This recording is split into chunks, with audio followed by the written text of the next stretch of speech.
হায়রে, এই টি-20 বিশ্বকাপে চুলমার্কা পারফরমেন্সের কারণে পাকিস্তান ক্রিকেট বোর্ড তাদের খেলোয়াড়দের জরিমানা করার সিদ্ধান্ত নিয়েছে। বিশ্বকাপের স্কোয়াডে থাকা প্রতিটা প্লেয়ারকে গুনতে হবে 50 লাখ পাকিস্তানি রুপি। খবরটা শুনে অনেকেই অবাক হয়েছে, আবার কারো কারো কদম জোড়া কান্দে উঠে গেছে। তবে এই ঘটনাটা শুনে আমাদের দেশের ক্রিকেটের কথাই সবচেয়ে বেশি মনে পড়ে। কারণ সত্যি বলতে কি, পাকিস্তানের খেলোয়াড়দের যতই সমালোচনা করা হোক, তারা অন্তত মাঠে নেমে লড়াই করে জেতার জন্য।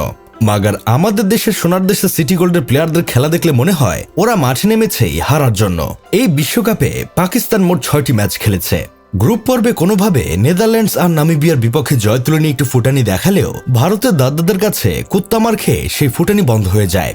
এরপর সুপার 8-এ নিউজিল্যান্ডের ম্যাচ বৃষ্টিতে ভেসে যায়। তারপর ইংল্যান্ডের কাছে আইকোয়ালা বাস খাওয়ার পর মোটামুটি বিদায় নিশ্চিত করে নেয়। শেষ ম্যাচে শ্রীলঙ্কাকে বড় ব্যবধানে হারাতে না পারার কারণে এই বিশ্বকাপ থেকে টাটা বাই বাই হয়ে যায়। অবশ্যই সিদ্ধান্তে সমালোচনা করেছেন সাবেক অধিনায়ক শহীদ আফ্রিদি। তার মতে শুধু 50 লাখ রুপি জরিমানা কোনো বড় শাস্তি না, বরং যারা পারফর্ম করতে পারেনি তাদের জাতীয় দল থেকে বাদ দিয়ে আবার ঘরোয়া ক্রিকেটে পাঠানো উচিত। শহীদ আফ্রিদি আরো বলেছেন, পাকিস্তান জাতীয় দলে এমন কিছু প্লেয়ার আছে যাদের 2 বছর জাতীয় দলের কাছাকাছিও রাখা উচিত নয়। এদের রাখলে দলের ক্ষতি হবে। এখন প্রশ্ন হলো, এমন নিয়ম যদি বাংলাদেশও চালু করা হতো তাহলে কি হতো? বাংলাদেশের ক্রিকেটে আজ পর্যন্ত উন্নতির কথা যতটা বলা হয়, বাস্তবে তার অর্ধেকও দেখা যায় না।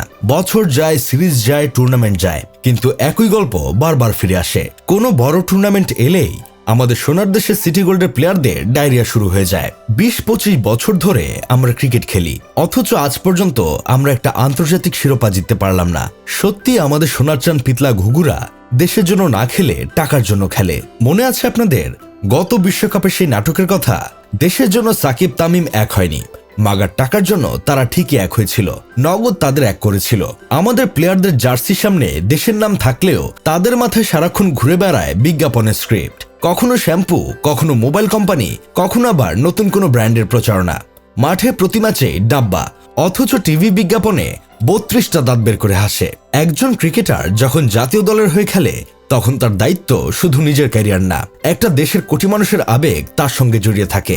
আমাদের দেশের প্লেয়াররা এই জিনিসটা বুঝে না, ওরা সব সময় আমাদের আবেগে টুট মেরে দেয়। এটা দেখে আমার বন্ধু কেরামত বলতেছে, পাকিস্তানের মতো জরিমানার নিয়ম বাংলাদেশেও থাকা দরকার। যদি কোনো সিরিজে বাজে পারফরমেন্স করে তাহলে শুধু সমালোচনা নয়, সরাসরি আর্থিক জরিমানা হওয়া উচিত।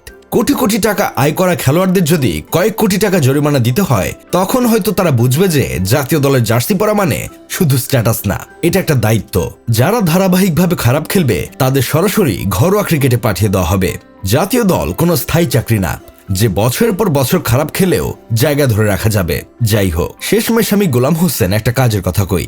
বাংলাদেশ ক্রিকেটে পরিবর্তনের কথা অনেক বলা হয়, কিন্তু কঠিন সিদ্ধান্ত খুব কম নেওয়া হয়। আর এই সুযোগটাই কাজে লাগায় কিছু খেলোয়াড়। তারা জানে যত খারাপই খেলুক, খুব বড় কোনো শাস্তি তাদের জন্য অপেক্ষা করছে না, যার ফলে দলের উন্নতি নেই, খেলোয়াড়দের মান উন্নত হয় না, আর ভক্তরা বছর পর বছর একই হতাশা বয়ে বেড়ায়।